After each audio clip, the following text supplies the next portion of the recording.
warahmatullahi wabarakatuh. Jumpa lagi di channel Andi Teacher.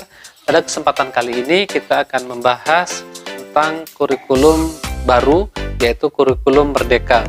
Karena masih banyak rekan-rekan di antara kita yang masih bingung sebenarnya letak titik perbedaan-perbedaan itu di mana saja.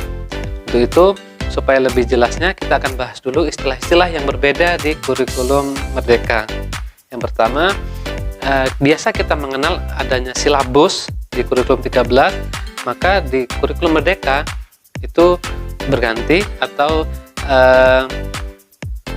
dirubah menjadi capaian pembelajaran. Kemudian kurikulum 13 kita biasanya mengenal dengan istilah KI, KD, maka di kurikulum Merdeka itu adanya tujuan pembelajaran.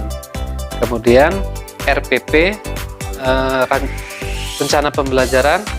Kalau di kurikulum Merdeka itu dikenalnya dengan modul ajar. Kemudian berkaitan dengan penilaian, kalau di kurikulum 13 penilaian mencakupi sikap, pengetahuan, dan keterampilan. Tapi jika di kurikulum Merdeka, maka penilaiannya itu bersifat diagnostik, formatif, dan sumatif.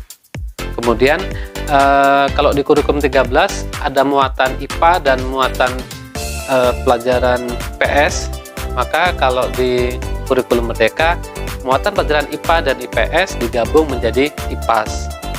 Tuh, itu beberapa perubahan-perubahan istilah di kurikulum baru, yaitu kurikulum Merdeka.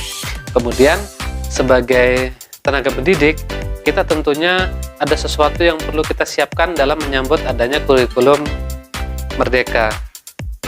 Kira-kira apa saja yang perlu kita perhatikan?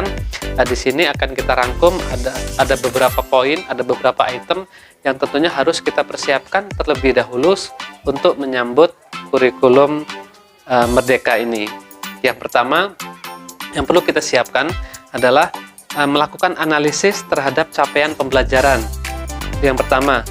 Yang kedua, merumuskan tujuan pembelajaran. Dan yang ketiga, itu menyusun alur pembelajaran. Kemudian yang keempat, mempersiapkan asesmen atau mempersiapkan penilaian. Seperti itu. Kemudian yang kelima, itu menyusun modul ajar. Kalau di K13 dikenal dengan RPP, tapi kalau di kurikulum Merdeka itu menyusun modul ajar. Setelah menyusun modul ajar, yang keenam, menyusun bahan ajarnya. Menyusun bahan ajar. Yang ketujuh yaitu memahami konsep pembelajaran. Konsep pembelajaran seperti apa? Jadi kita harus pahami terlebih dahulu. Itu poin yang ketujuh, memahami konsep pembelajaran. Kemudian nomor 8 itu memahami penyusunan pembelajaran dengan capaian pembelajaran yang sesuai dengan karakteristik peserta didik kita.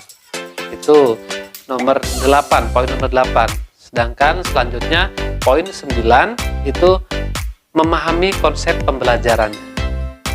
Yang 10, memahami prinsip-prinsip pembelajaran paradigma baru.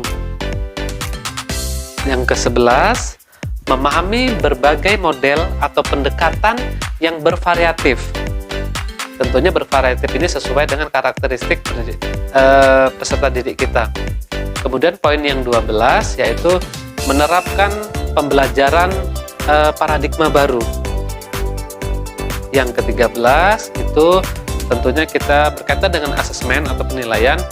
Kita harus memahami terlebih dahulu. Yang pertama, kita harus memahami konsep asesmen. Kemudian selanjutnya kita juga harus memahami prinsip-prinsip dari asesmen. Kemudian yang poin berikutnya yaitu kita menyusun asesmen. Baru yang terakhir itu melakukan kegiatan asesmen.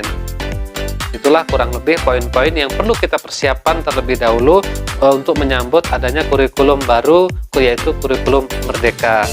Sekalian, setiap sekolah mempunyai tingkatan-tingkatan tersendiri dalam melaksanakan kurikulum Merdeka ini. Karena kurikulum Merdeka ini terdiri dari 3 tingkatan. Tingkatan yang pertama yaitu mandiri belajar, yang kedua mandiri berubah, dan yang ketiga mandiri berbagi. Kalian demikian informasi yang sedikit ini mudah-mudahan bermanfaat untuk kita semua dan semakin menjadi penyemangat untuk kita semua dalam menghadapi kurikulum Merdeka ini.